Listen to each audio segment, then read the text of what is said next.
বলো। আমার বড় ভয় করছে। কিসের ভয়? ওই পণ্ডিত মহাজ্ঞানী, আপনি পারবেন তো? তুমি পণ্ডিত কেশব ভারতীর কথা বলছো তো? তিনি অবশ্যই মহাজ্ঞানী, মাধবেন্দ্রপুরীর শিষ্য, অদ্বৈত আচার্য গুরুভ্রাতা। আপনি হেরে যাবেন না তো?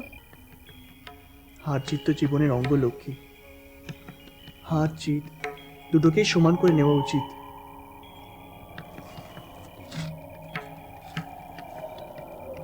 আমি অপয়া, আমাকে বিয়ে করার পরই আপনার যত বিপদ। কে বললে তুমি অপয়া? তুমি আমার হৃদয়কে সম্পদশালী করেছ। তুমি আমার পাশে থাকলে জাগতিক যশ সম্পদ কোনো কিছুরই অভাব হবে না। আর না থাকলে? বিধাতাই জানেন কার সঙ্গে কার কতদিনের বন্ধন। তারপর? তারপর মুক্তি। কিসের মুক্তি? অত কঠিন কথা শুনে তোমার কাজ নেই, এবার ঘুমিয়ে পড়ো তো। ঘুম আমার আসবে না। আপনার অপযশ হলে যে আমি সহ্য করতে পারবো না। গোবিন্দের যা ইচ্ছে তাই হবে। আমি হেরে গেলে সবাই হয়তো মুখ ফিরিয়ে নেবে। কে বলতে পারে তুমি আমার পাশে থাকবে কিনা। এ কি কথা বললেন? আমি আপনার পাশে থাকবো না?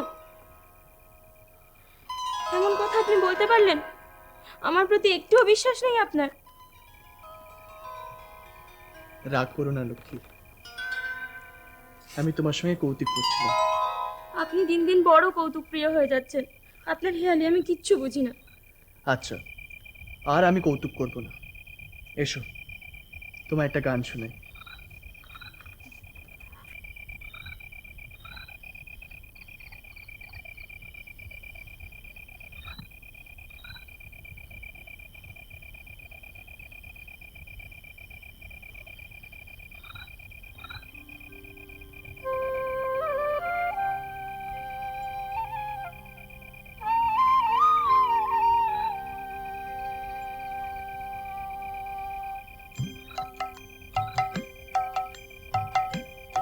जब आवब ए मजुगे मंगल जतहु कर बनी जो दे। पिया जब आवब ए मजुगे मंगल जतहु कर बनी जदे। कनया कुंभ भरी कुछ जुग राखी दर्पण धरब का जर आखी। कनय कुंभ भरी कुछ जुग राखी दर्पण धरब का जर आखी। पिया जब आवब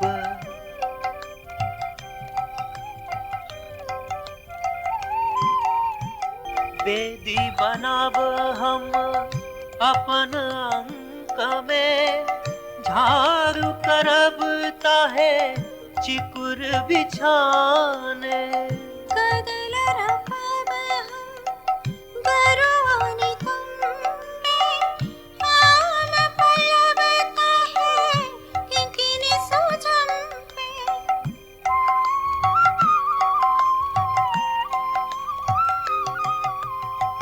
दिसी दिसियानब कामिनी ठाट चौदी के पसारब चादक हाट।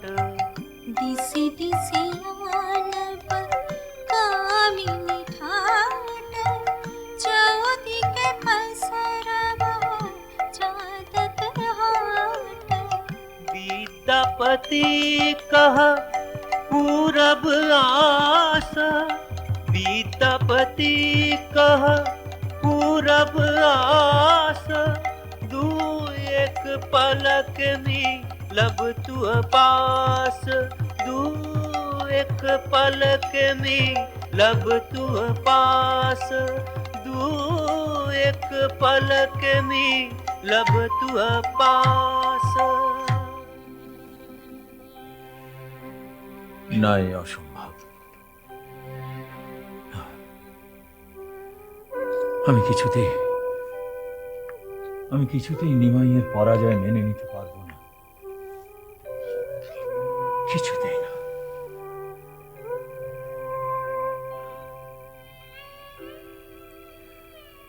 আমি জানি কেশব ভারতী, তুমি এখানে কেন এসেছো, কিন্তু আমি তো তার জন্য দায়ী নই। আচার্য মাধবেন্দ্র পুরী তোমাকে অবজ্ঞা করতেন, সে তোমার কটু দাম্ভিক মনোভাবের জন্য। আমি তার জন্য দায়ী নই।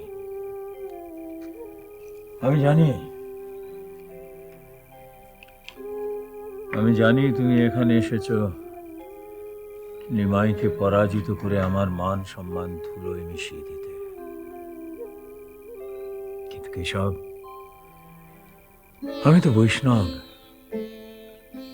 আমার মান সম্মান আত্মাভিমান সবই কৃষ্ণে সমর্পিত।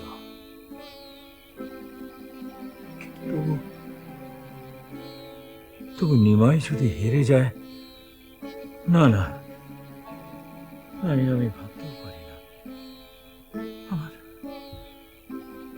আমার এতদিনের স্বপ্ন, এতদিনের সাধনা সব বিফল হবে।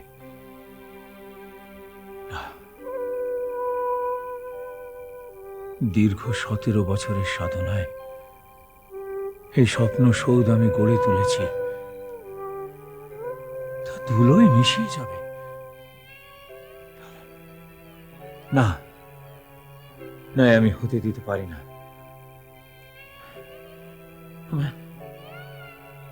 আমার এক্ষুনি নিমাইয়ের সঙ্গে পরামর্শ করতে হবে।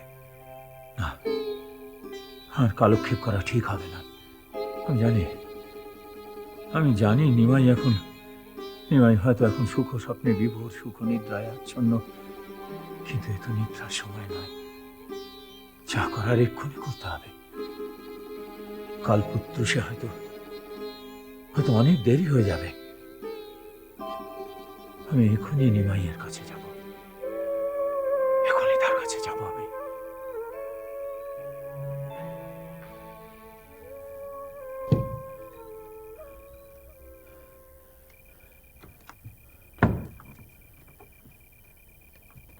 নিমাই, নিমাই, বিশ্বম্বর, কে কে কে কে রে? কে ওখানে? কে?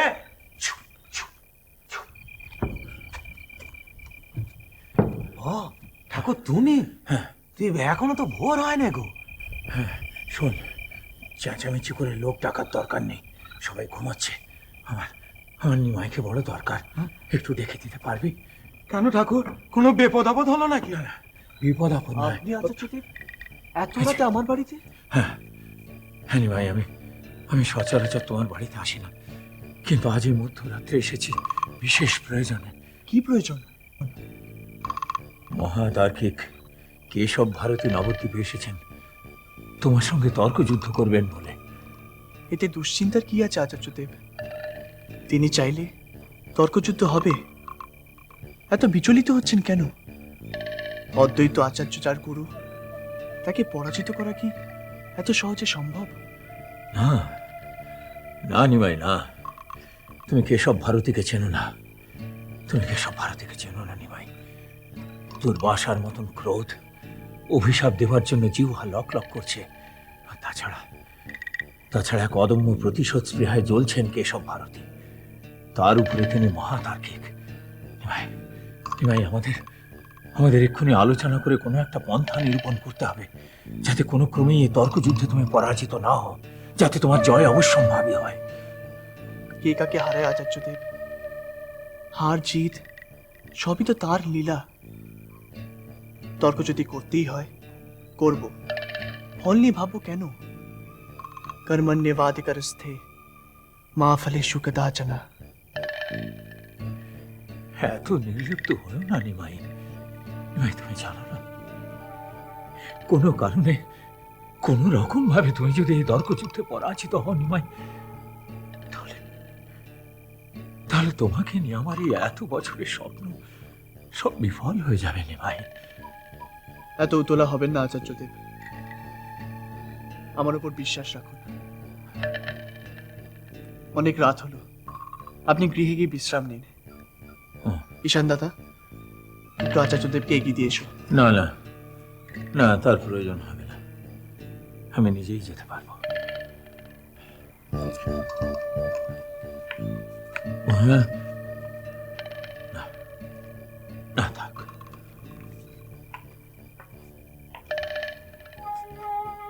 নিমাই দাদা, নিমাই দাদা, কি হবে বলো দেখি? ঈশান দাদা, তুমি শুয়ে পড়ো।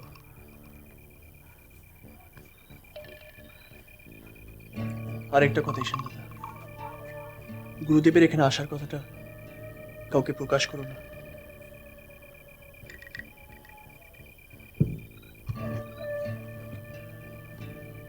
বলে গেল শুয়ে পড়ো, আর ঘুম হয়েছে আমার। ঠাকুর, ঠাকুর, আচার্যদেব, আচার্যদেব, কোথায় গেলেন?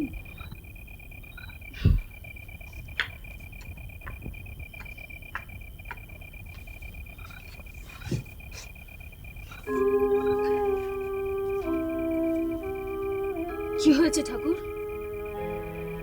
এত রাত্রে বাইরে আপনি কোথায় গিয়েছিলেন? কি হলো, কথা বলছেন না কেন? সীতা,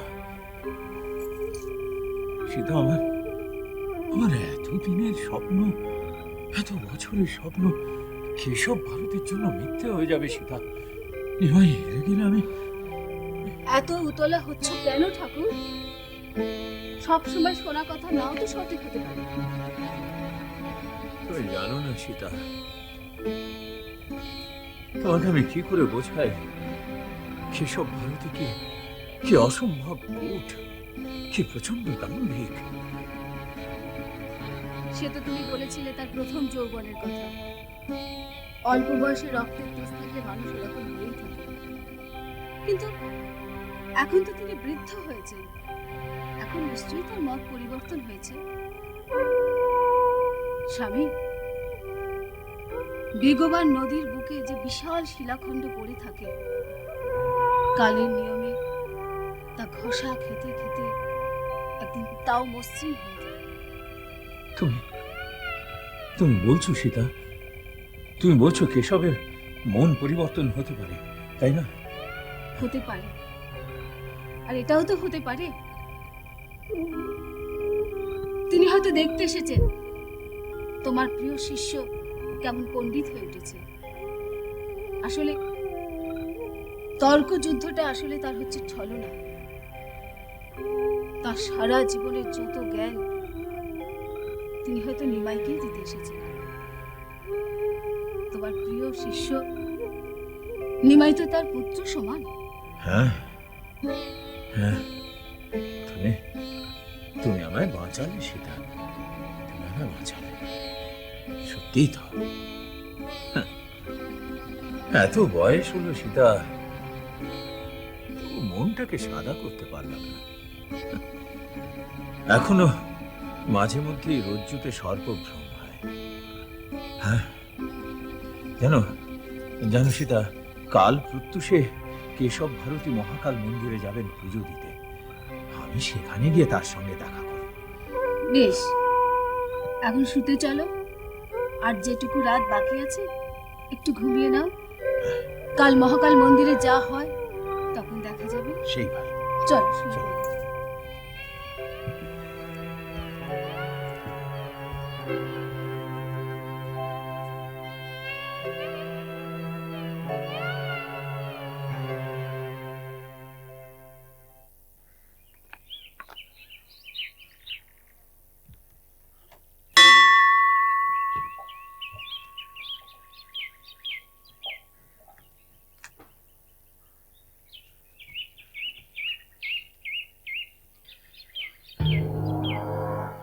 ওং ধ্যায়ে নিত্যং মহেশং রজত গিরিনিভং চন্দ্রাবতংসং।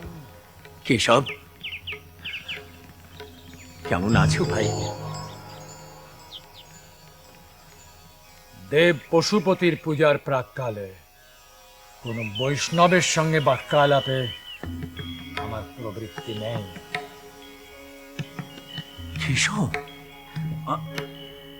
জাগ্রত মহাকাল মন্দিরে দিগ্বিজয় পণ্ডিত কেশব ভারতে সুস্বাগত। প্রণাম। আপনার পরিচয়? আমি পণ্ডিত দেববর্মা, পুরুষানুক্রমে এই মন্দিরের প্রধান সেবক। প্রণাম। পূজার উপাচার প্রস্তুত, কিন্তু রাস্তা আজ্ঞা হোক।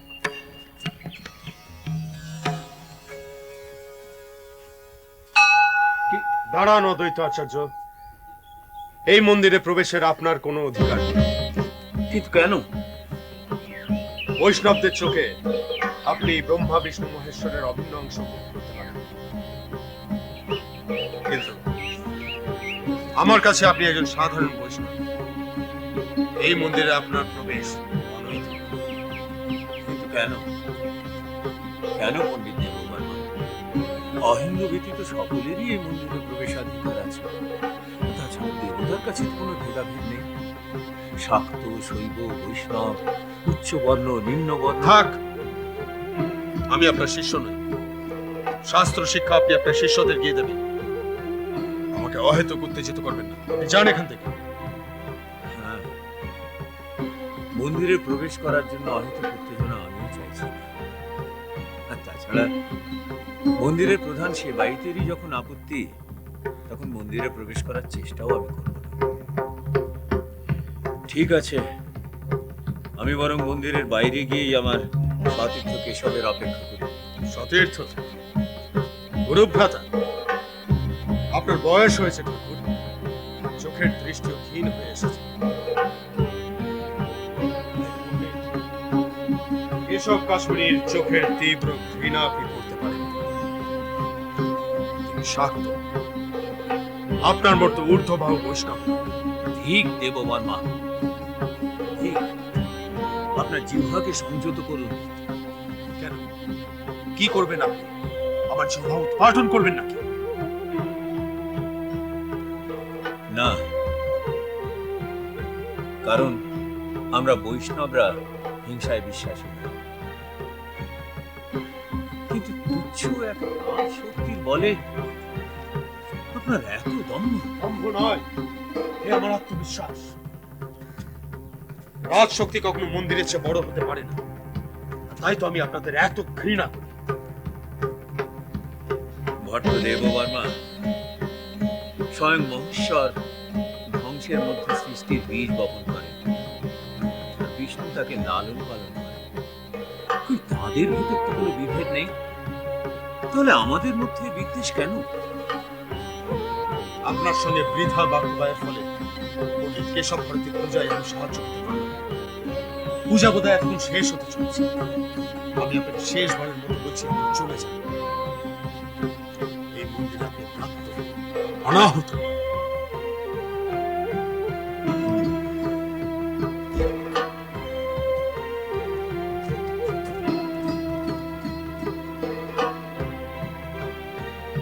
ওম নমঃ শিবায়, নমঃ শিবায়, নমঃ শিবায়।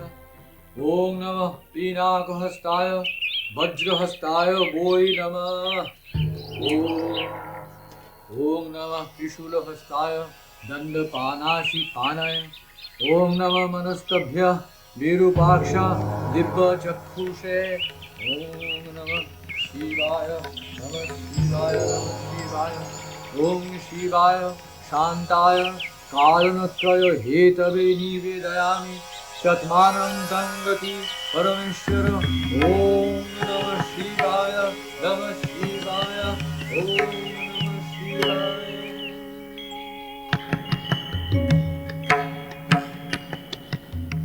ওম নমঃ শিবায়, নমঃ শিবায়, নমঃ শিবায়।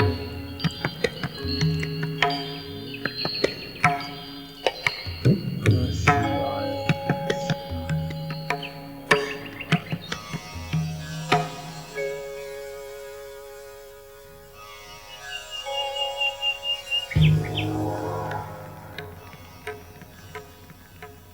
একটু প্রসাদ গ্রহণ করুন।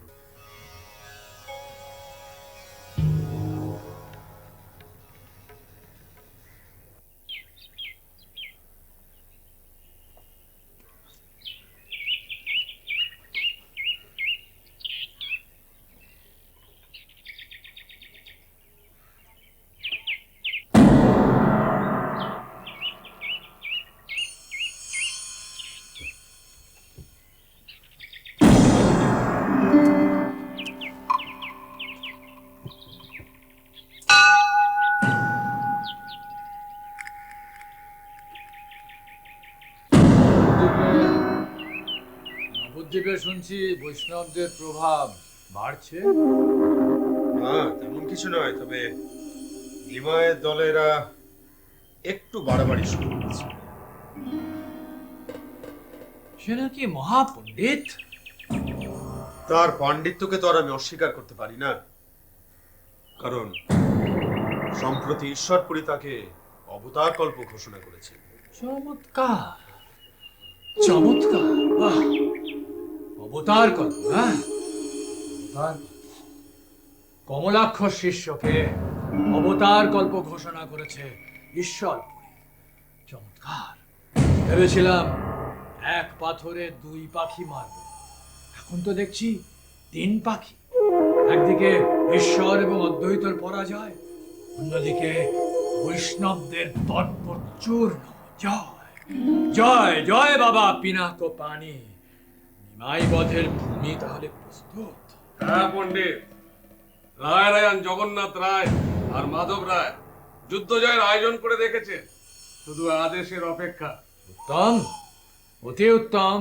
শুধু তাই নয়, অর্ক যুদ্ধে জয়লাভের পর এক রাজকীয় সম্বর্ধনা দেওয়ার ব্যবস্থাও তারা করেছে। আমার আশীর্বাদ তাদের জানিও। বাইরে দেখে এলাম অদ্বৈত আচার্যকে। তিনি কি বিনা যুদ্ধে পরাজয় স্বীকার করবেন নাকি? হ্যাঁ, আচ্ছা ভট্ট, আজ তাহলে আসি, আবার দেখা হবে।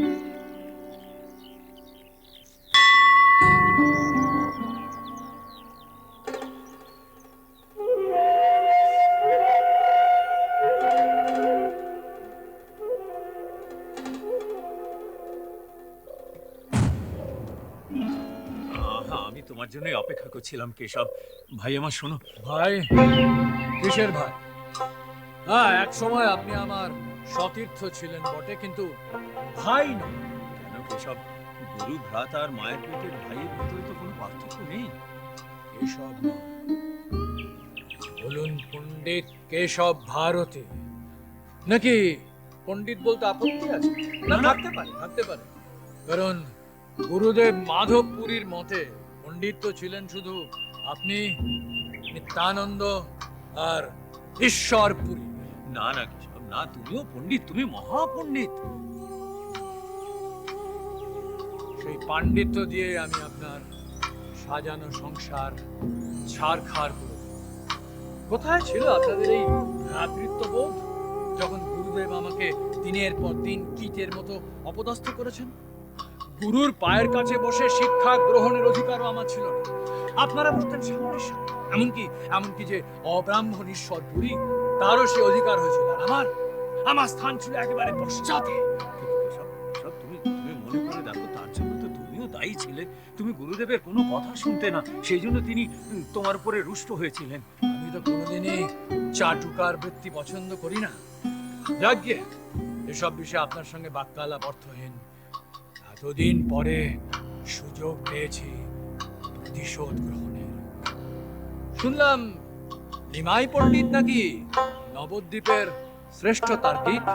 সে তো আপনার শিষ্য।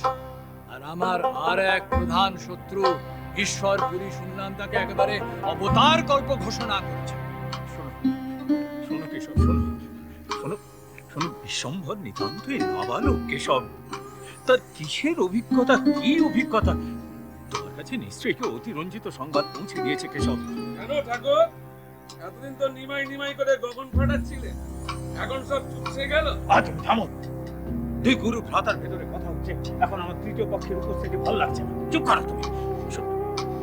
শুনুন কমলাক্ষ ঠাকুর, আমি নবদ্বীপে এসেছি নিমাইকে তর্কযুদ্ধে পরাস্ত করতে, কিন্তু নবদ্বীপের শ্রেষ্ঠত্বের মুকুট আমার চাই। হ্যাঁ হ্যাঁ, কিন্তু কিন্তু নিমাইয়ের তো মুকুটের ভার সহ্য করার বয়স হয়নি কেশব। তবুও তর্কযুদ্ধ হবে, কারণ নিমাইকে পরাস্ত করার অর্থ আপনাকে, ঈশ্বরপুরীকে এবং সমগ্র বৈষ্ণব সমাজকে পরাজিত করা। আপনি নিমাইকে বলে দেবেন আমি তাকে তর্কযুদ্ধে আহ্বান করছি। যদি তার সাহস থাকে লড়ুক, আর না থাকলে অশ্বতা স্বীকার করুক। শোনো কেশব,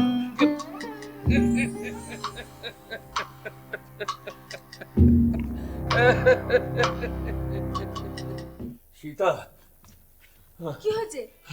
কি হয়েছে ঠাকুর? ঠাকুর তোমার কি শরীর খারাপ করছে? কি হয়েছে ঠাকুর বলো? হলো না সীতা,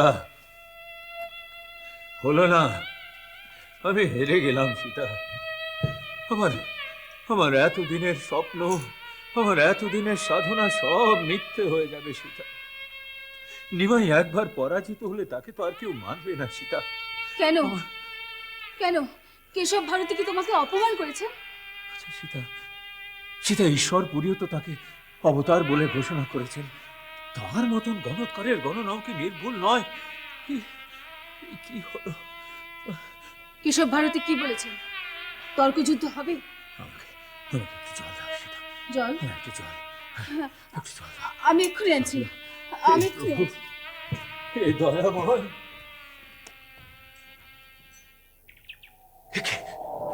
এ কিসের আলো? তবে কি তুমি এলে দয়াময়?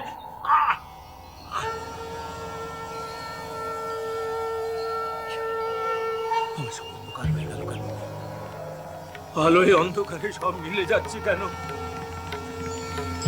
হে প্রভু, দেখা দাও প্রভু, দেখা দাও। আলোয় আলোকময় করে দেখা দাও হে জ্যোতির্ময় প্রভু, দেখা দাও।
হরে কৃষ্ণ, হরে কৃষ্ণ, কৃষ্ণ কৃষ্ণ হরে হরে, হরে রাম,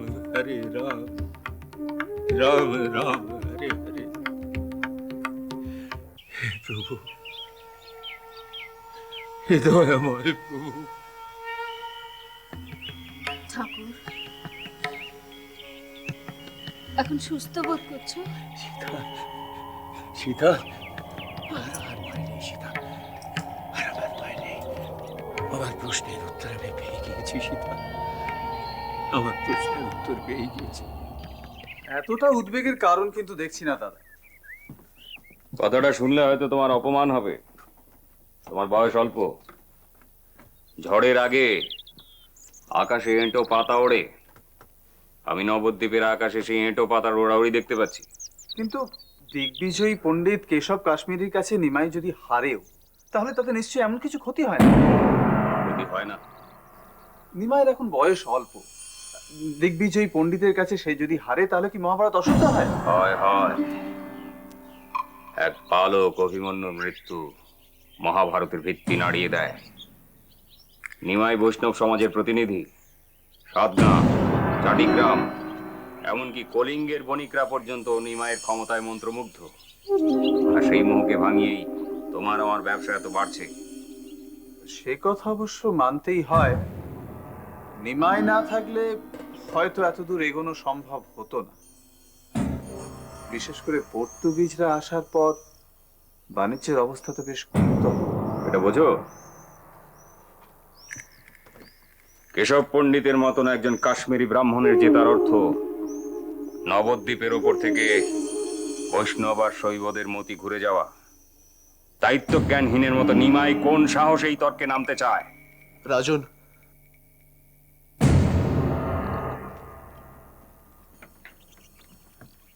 আমি তো তর্ক করতে চাইনি।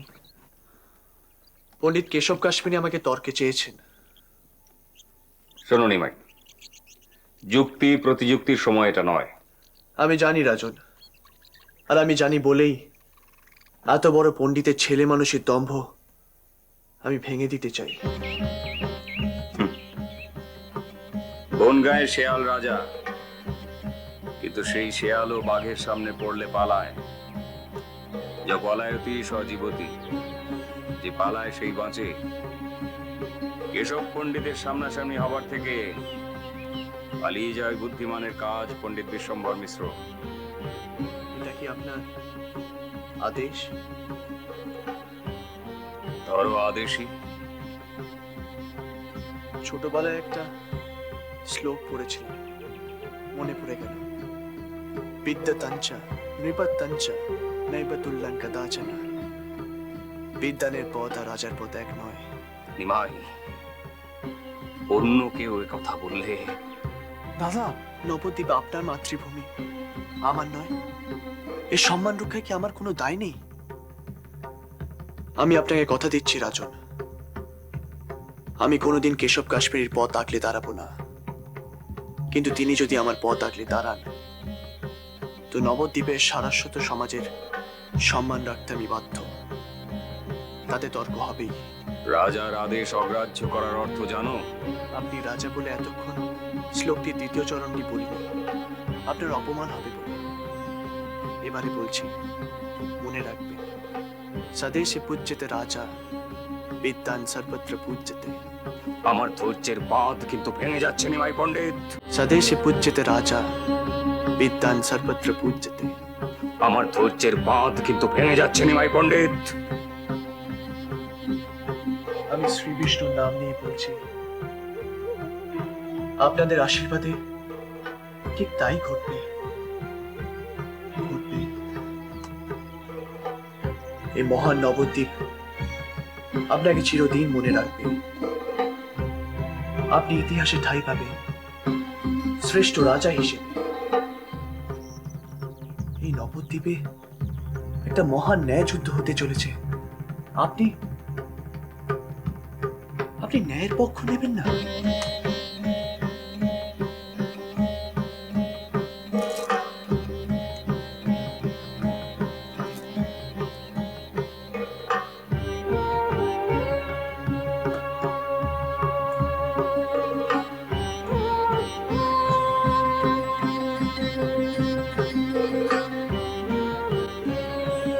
নিমাই, নিমাই, সারা নবদ্বীপের মহান মর্যাদা এখন তোমার হাতে নিমাই।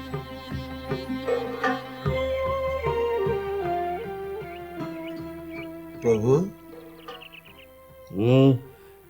পাত্র যে একদম খালি, একটু সুরা দি। দে প্রভু, রক্ষিণী আয় আর তার বোন পো এসছে, ভেতরে নিয়ে আসবো। নিয়ে যে আগে প্রভু। এই আগে প্রভু, কথাটা যেন পাঁচখান না হয়। যদি দেখিস নবদ্বীপে এই নিয়ে কেউ গুজব ছড়াবার চেষ্টা করছে, একেবারে শেষ করে দিবি। সে আর বলতে প্রভু। এসো এসো এসো এসো প্রভু, ওরা এসছে। পেন্নাম হই হুজুর, পেন্নাম হই। এই দিনো হুজুরকে পেন্নাম কর, পেন্নাম কর। হুজুর আমাদের মা বাপ, আমাদের অন্নদাতা। প্রণাম হুজুর। ঠিক আছে, এই তুই বাইরে থাক। যে আগে প্রভু। যতক্ষণ না ডাকবো ভেতরে আসবি না, আর কাউকে ঢুকতেও দিবি না। এই তুই বস, তুই থাক। কাছে আয়। চেহারাটা বেশ তাগড়াই, তাই না প্রভু? হ্যাঁ। কি যেন নাম তোর? আগে দিনু, বাপ মা নাম রেখেছিল দীনবন্ধু। দীনবন্ধু, দীনবন্ধু। কি করা হয়? আগে জৌনপুরের নবাবের ফৌজে ছিলাম, তা নবাব তো গৌরেশ্বরের কাছে যুদ্ধে হেরে গেলেন, আমার কাজও গেল। লাঠি ধরতে পারিস? আগে কি যে বলেন, বাগদি ঘরের ছেলে, আর লাঠি ধরতে জানবো না? শুধু লাঠি কেন, তরোয়াল, তীর, ধনুক, বর্ষা, সড়কি সবকিছু। বাহ বাহ বাহ বাহ বাহ বাহ বাহ। হুম, ঘোড়ায় চড়তে পারিস? হ্যাঁ, আগে একটু একটু। হুম, ভালো। মানুষ খুন করেছিস কখনো? কি যে বলেন, যুদ্ধ করেছি আর মানুষ খুন করবো না? না না, আমি যুদ্ধের কথা বলছি না। ঠান্ডা মাথায় মানুষ খুন করেছিস কখনো? করিনি, তবে অর্থের জন্য করতে পারবো। পরে আবার বলবি না তো ন্যাকাশে যে হুজুর আমি পারবো না। একবার হুকুম করেই দেখুন না। ভালো।